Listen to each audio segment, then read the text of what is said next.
नमस्कार दोस्तों, कृपया आप हमारे चैनल को सब्सक्राइब करें। धन्यवाद।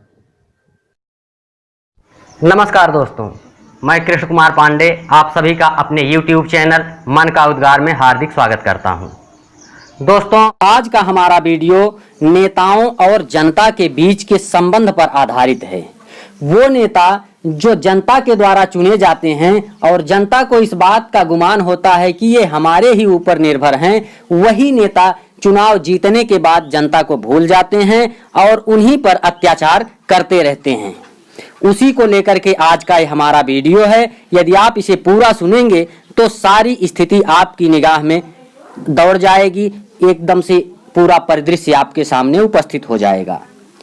उन्हें हमेशा इसी का गुमान रहता है, उधार मांगकर भारत महान रहता है। जो भी पहुंचा संसद में यही कहा उसने, हमारी जेब में हिंदुस्तान रहता है। दोस्तों, राजा चुनकर तुम्ही ने भेजा, तुम ही भरो हर जाना जी, ये कहावत यहाँ पर चरितार्थ होती है। आपको शायद इस बात का गर्व हो कि आपके पास वोट देने का अधिकार है। शायद इस बात का भी गर्व हो कि आप अपने वोट के जरिए सरकार बदल सकते हैं। लोकतंत्र के नाम पर आपको पिछले 70 सालों से यह एहसास कराया जा रहा है कि आपकी भी इस देश में कोई हैसियत है।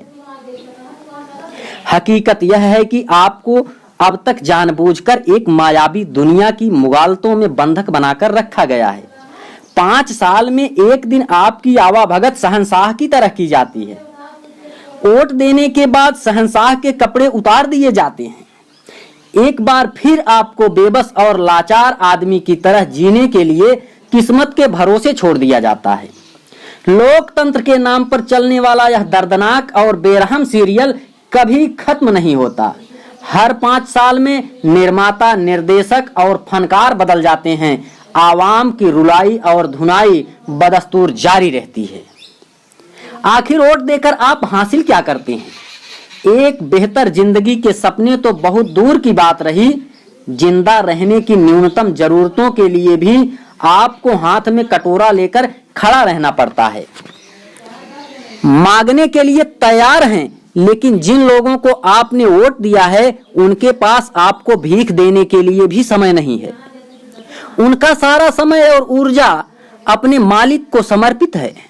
अक्सर यह तर्क दिया जाता है कि आपने वोट नहीं दिया तो गलत आदमी संसद या विधानसभा में जाएगा। इस देश के भोले भाले और गरीब आदमी के साथ कब तक छल किया जाता रहेगा? जब चुनाव एक चोर और लुटेरे के बीच करना है तो वोट देने या नहीं देने का क्या फर्क पड़ता है? वजीर कोई भी बने, पढ़े लिखे नौजवानों को तो एक अदद नौकरी के लिए दर दर भटकना ही है। ऐसा भी नहीं कि कोई नया प्रयोग करना बाकी है। हमने इन 70 सालों में सभी रंग, नारे और परचम वाले राजनीतिक दल को आजमा कर देख लिया है। एक भी राजनीतिक पार्टी ऐसी नहीं बची जिसे सत्ता पर हमने काबिज न किया हो। लेबल बदला, लूट का सिलसिला नहीं बदला। चेहरे बदले, जुल्म और शोषण का रवैया नहीं बदला। बड़े फक्र के साथ कहा जाता है कि भारत दुनिया का सबसे बड़ा लोकतंत्र है। बड़ा है तो सबको रोजी रोटी मिलनी चाहिए थी। अगर ऐसा नहीं है तो लोकतंत्र का महिमा मंडन, गुणगान जनता के समक्ष फरेब है। ऐसा लोकतंत्र हमारे किस काम का जो बहन बेटियों को इज्जत से जीने का अवसर देने में नाकाम है? वॉलमार्ट और विदेशी कंपनियों के रिटेल बाजार में निवेश करने के मुद्दे पर एक पत्रकार ने अन्ना हजारे से सवाल किया तो उन्होंने कहा, वह सेवा करने नहीं आ रहे हैं, वह मेवा खाने आ रहे हैं। दोस्तों, यही बात हमारे राजनेताओं पर भी लागू होती है। चुनाव उनके लिए व्यवसाय है, सिर्फ व्यवसाय। व्यवसाय के अलावा और कुछ भी नहीं है। अगर ऐसा नहीं है तो महलों में रहने वाले लोग चिलचिलाती धूप में, ऊबड़ खाबड़ सड़कों पर, रोड शो और रथ यात्राओं में अपना पसीना क्यों बहा रहे हैं? जात पात और मजहब के नाम पर लोगों को बांटने का काम क्यों कर रहे हैं? जाहिर है कि जो चुनाव में जीतेगा 10% कमीशन उसे मिलेगा, अयासियां उसके खाते में जाएंगी, जुल्म करने की ताकत मिलेगी। जब सब कुछ लोकतांत्रिक प्रक्रिया के तहत हो, जनता की मंजूरी से ही और चुनाव के मार्फत हो, इसलिए आपसे कहा जा रहा है कि संविधान ने आपको बहुत बड़ी ताकत दी है, आपको वोट देने का अधिकार दिया है। आज के माहौल पर एक गीत की ये पंक्तियां कितनी सटीक बैठती हैं कि नहीं लिखा तकदीर में तेरे एक वक्त का खाना जी, नहीं लिखा तकदीर में तेरे एक वक्त का खाना जी, राजा चुनकर तुम्ही ने भेजा, तुम्ही भरो हर जाना जी। रोजी रोटी बिजली पानी, रोटी रोजी बिजली पानी, इनका नहीं ठिकाना जी, अपनी जेबें हरदम खाली, उनके पास खजाना जी। दोस्तों, जो व्यवस्था अमीर को और ज्यादा अमीर, गरीब को और ज्यादा गरीब बना रही है, उसे रद्द करने का समय आ गया है।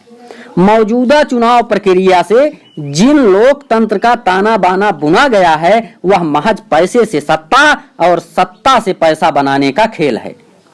वोट देने का अर्थ है अपनी बर्बादी पर दस्तखत करना। वोट देने का अर्थ है अपनी बदहाली को कायम रखना। अगर आपने अपनी मर्जी से राजा चुना है तो हरजाना भी आपको ही भरना पड़ेगा। मौजूदा जन विरोधी चुनाव प्रक्रिया का बहिष्कार और तिरस्कार बहुत जरूरी है।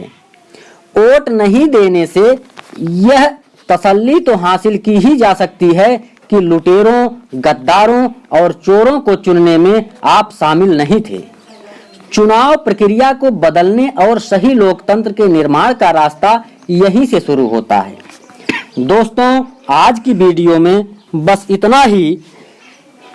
आगे की वीडियो में हम इस विषय पे और प्रकाश डालेंगे। चलते चलते सिर्फ आपसे यही कहना है कि जब सारे चोर लुटेरे ही राजनीति में शामिल हैं, तो क्यों ना हम एक नए विकल्प की तरफ आगे बढ़ें। और वह नया विकल्प चुनाव आयोग ने हमको दिया है, नोटा, जो निर्वाचन आयोग ने हमें प्रदान किया है।